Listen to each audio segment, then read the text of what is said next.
Facebook world. Where are you going, Pan? I was going to show you guys my cat, but he just left. He was just sleeping here. Hopefully he comes back, because I really want to show you. I'm going to take a moment to see if anyone comes to hang out with me. And if you're here, and I don't see you, say hi. Coming back for day 3 of the 21-day Temple Body Devotion Facebook Live Challenge. Actually, it's not Facebook Live, it's just a going live challenge. And there's about 45 of us, and I'm not sure if everyone is committed, but we are doing 21-day devotional challenge to go live wherever we want, whether it's in our groups, on our personal page, on our business page, on Instagram, on YouTube, wherever, just wherever the platform that we're most comfortable with. I'm pretty comfortable with Facebook, although there's still some kind of, there's still always some kind of inner, and I spoke a little bit about it recently, and because it's coming up, that inner saboteur. The saboteur that is here to tell us to not do it, just don't do it. It's too much, or we just decide not to do it anymore. And maybe tomorrow I'll switch my location and do a live from a different place, because it's kind of boring if every day I come on with the same view in the background. So I wanted to pull a card for all of us. I want to pull a card for the collective, to feel, to just receive maybe a divine message. And what is the title of this live? I think I said, show me your energy. You know that movie, Show Me the Money? So I said, show me the energy. Yeah, so I think that's what I was feeling into today. Show me the energy. What is your energy? How do you share your energy with people? Do you hide it, or do you show it vulnerably and openly, authentically? So I can't see who's watching, so tell me hi if you're here, and don't be shy. I can't really see you. What I'm doing is sitting in my room staring at my phone, literally, talking to someone who maybe is watching now or later. It's literally what is happening. If you truly sit and deconstruct the programming of fear, or programming of whoever is here, that inner saboteur that tells us to not do something, is trying to manipulate us. It's just that inner manipulator. So, what do I want to talk today? The energy. So I wanted to feel into it. I'm just going to play with these cards and find the right card at the right divine moment is what's going to happen. I'll tell you a little bit what I did today. Had a beautiful 4-hour Temple Body Arts Wealth Immersion webinar today. I guess 4-hour webinar. It was actually just a gathering of beautiful Temple Body Arts women who are sisters, who are there to support each other. These beautiful, incredible women who I'm so honored and blessed by to be surrounded and supported with, even though it is in the online space for the Temple Body Arts, but hopefully soon we'll be able to gather in person. So yeah, it was a beautiful day, deconstructing our money stories, our wealth stories, our self-worth, remembering who we are. And it was a beautiful reflection. Also, we got to reflect to each other about the sacred why, our purpose, our stories, whatever is there. And yeah, a couple of really powerful things came through me that I am still just listening. Did my cat come back? No. Pan! He actually comes like a dog sometimes. However, I do want to show you something that I just saw in my video. So this is an elephant tusk.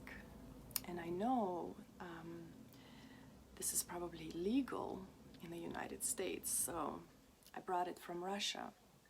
My grandfather, I don't know, he was a collector, and he traveled all around around Russia, in Russia and around Russia, and this was his gift for me when I came here.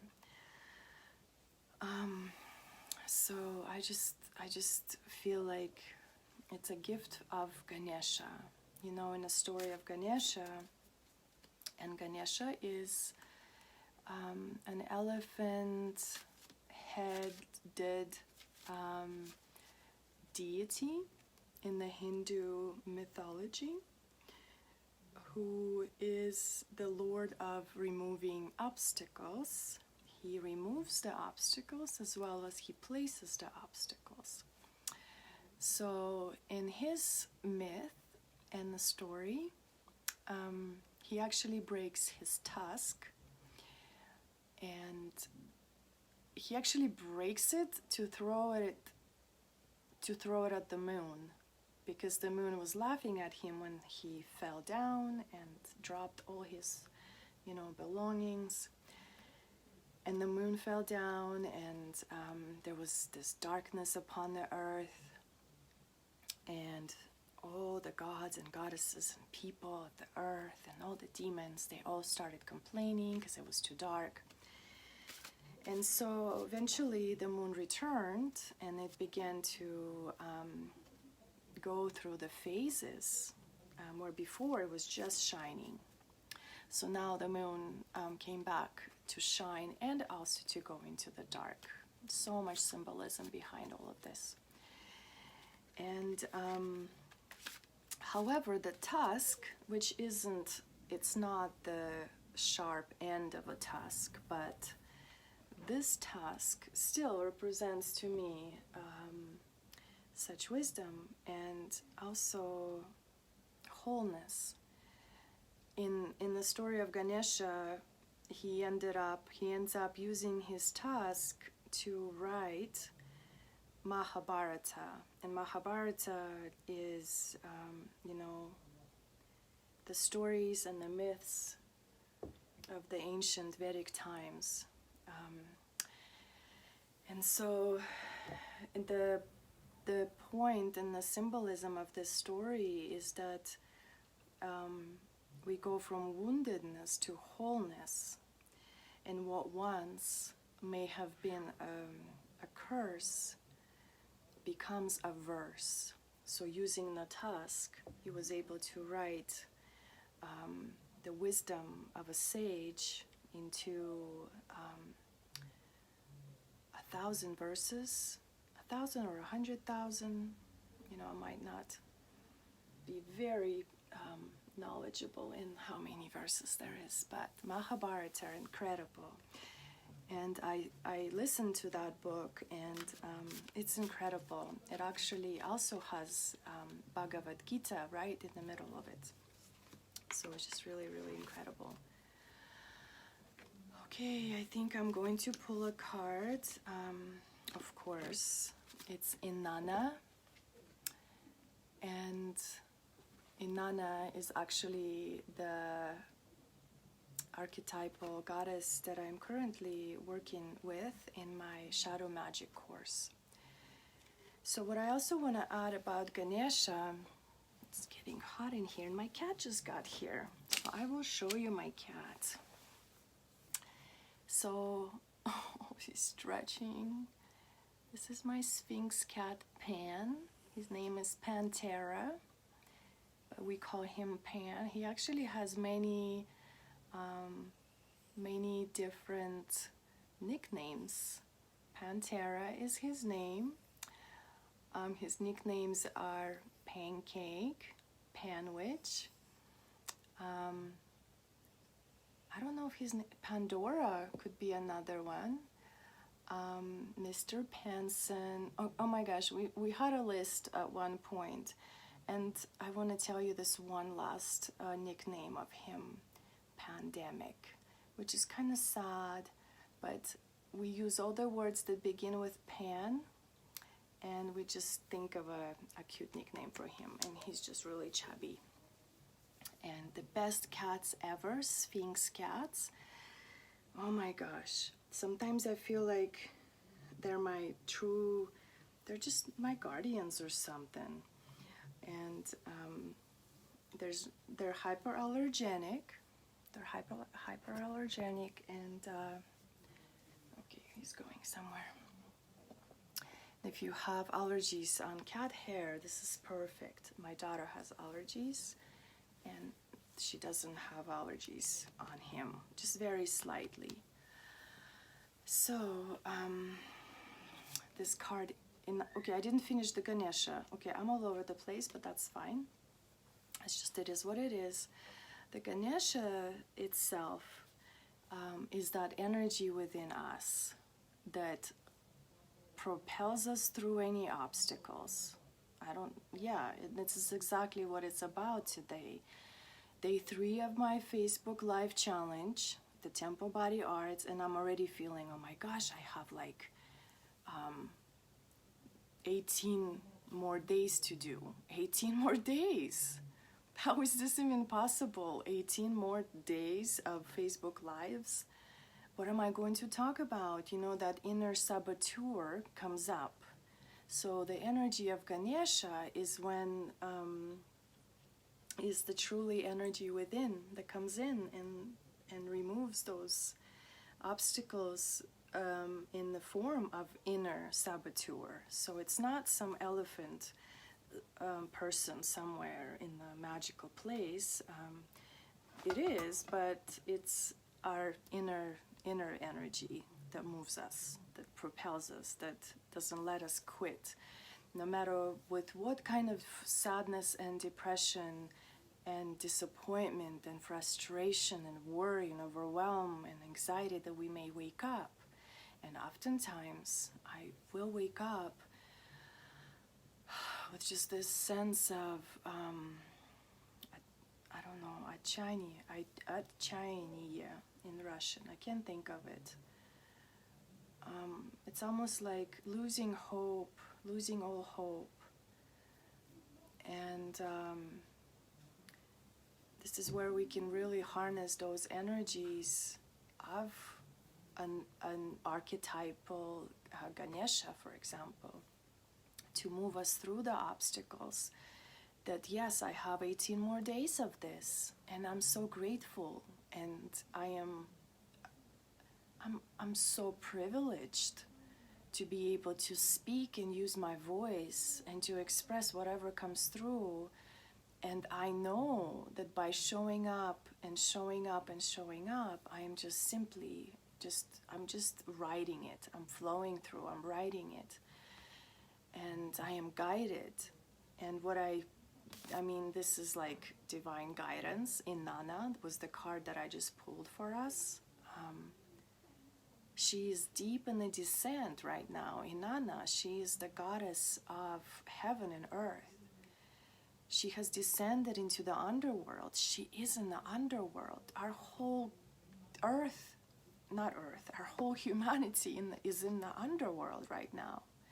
All of us in all of our lives are in underworld, whether we know it or maybe we are naive and we're still outside picking flowers and looking at butterflies.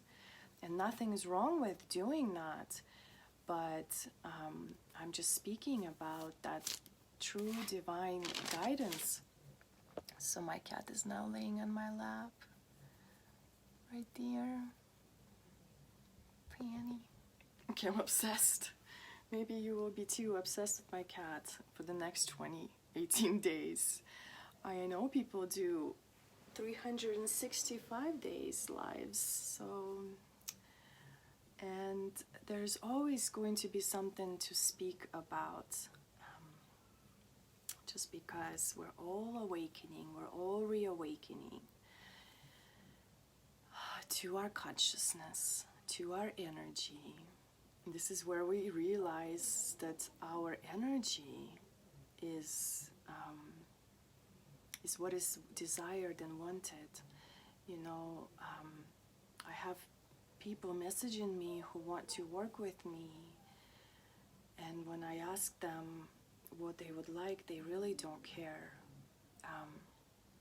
And I feel so blessed and honored to be able to offer my energy to you, to whoever I come across.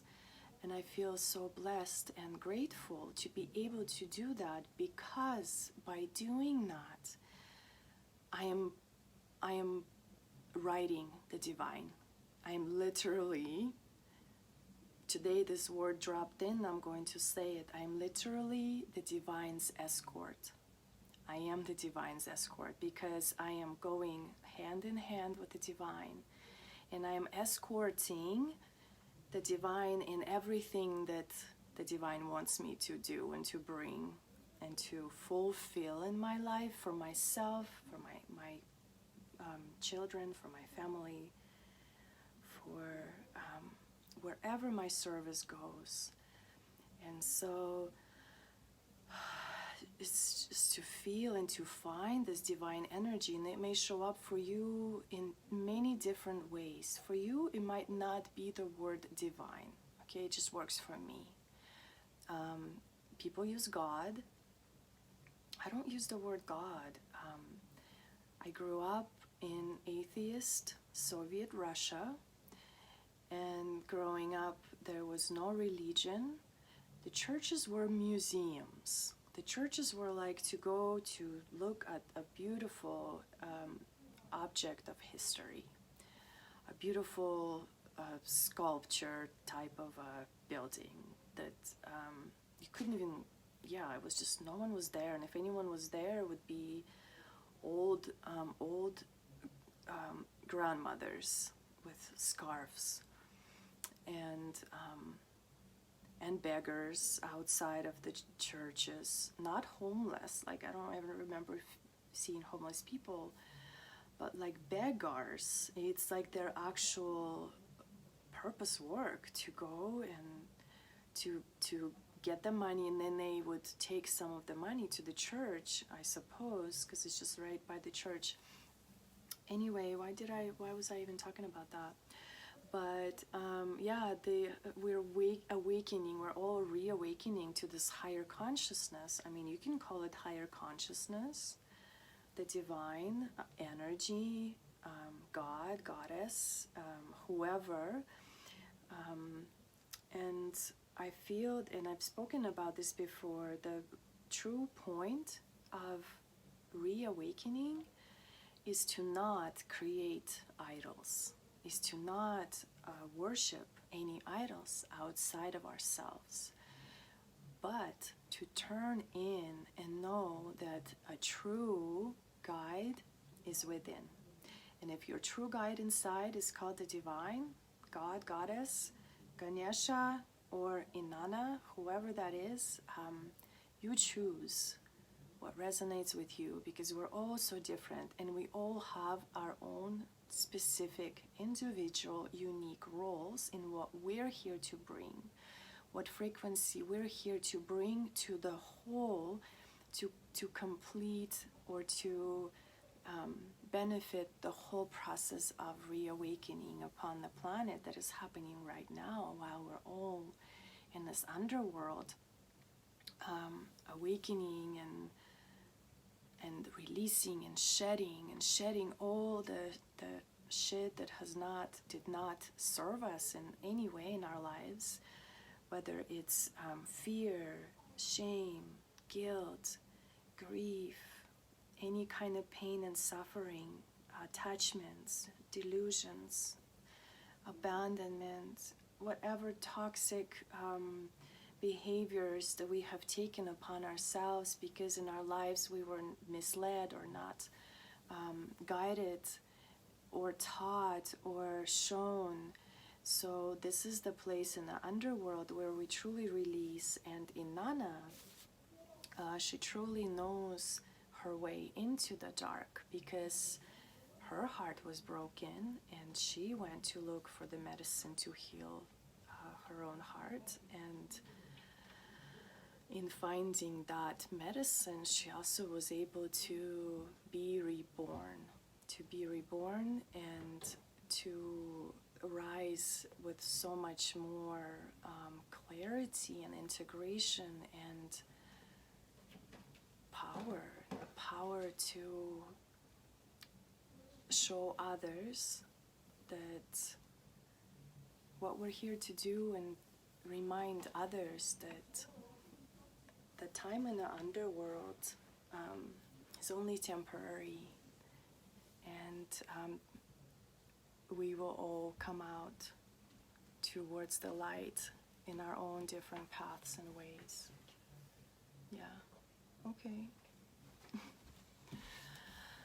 So, okay, I think this is good. I don't want to take off any more of your precious time. Thank you, Christina. Yes, so panther, Pantera, it means panther in Russian. So, yeah, he's a cutie. I have two of them. The other one will probably be shown at some point. So, yeah, I think my message today is to show up in your energy and show your energy to the world. Yeah, show who you are. Don't try to be anybody else. Don't try to be fire if you are earth.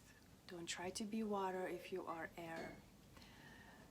I connect deeply to the elements. I am earth. And so I know my energy is calm, grounded, peaceful. You know, I can take you to this meditative, trance, lucid type of state of mind and guide you into a magical journey.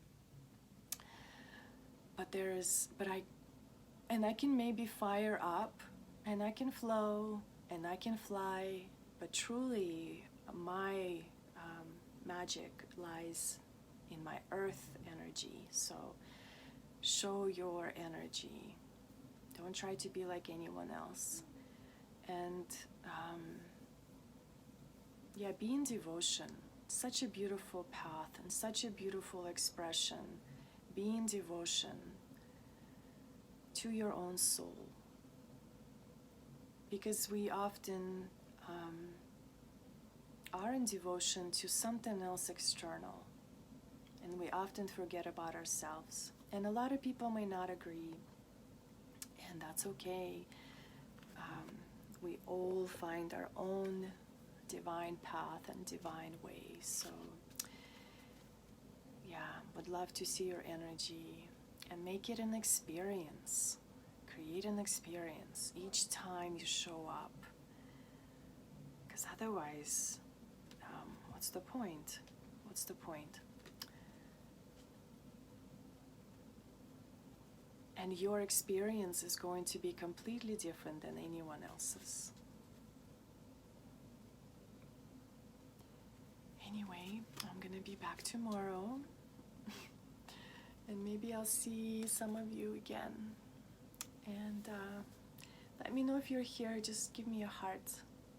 And I'm sending you one right back right now. So thank you for tuning in. Have a beautiful, beautiful night and a beautiful weekend. Many blessings. May all of our practices be truly devoted to the benefit of all living beings. Thank you so much for your precious energy and time. Blessed be.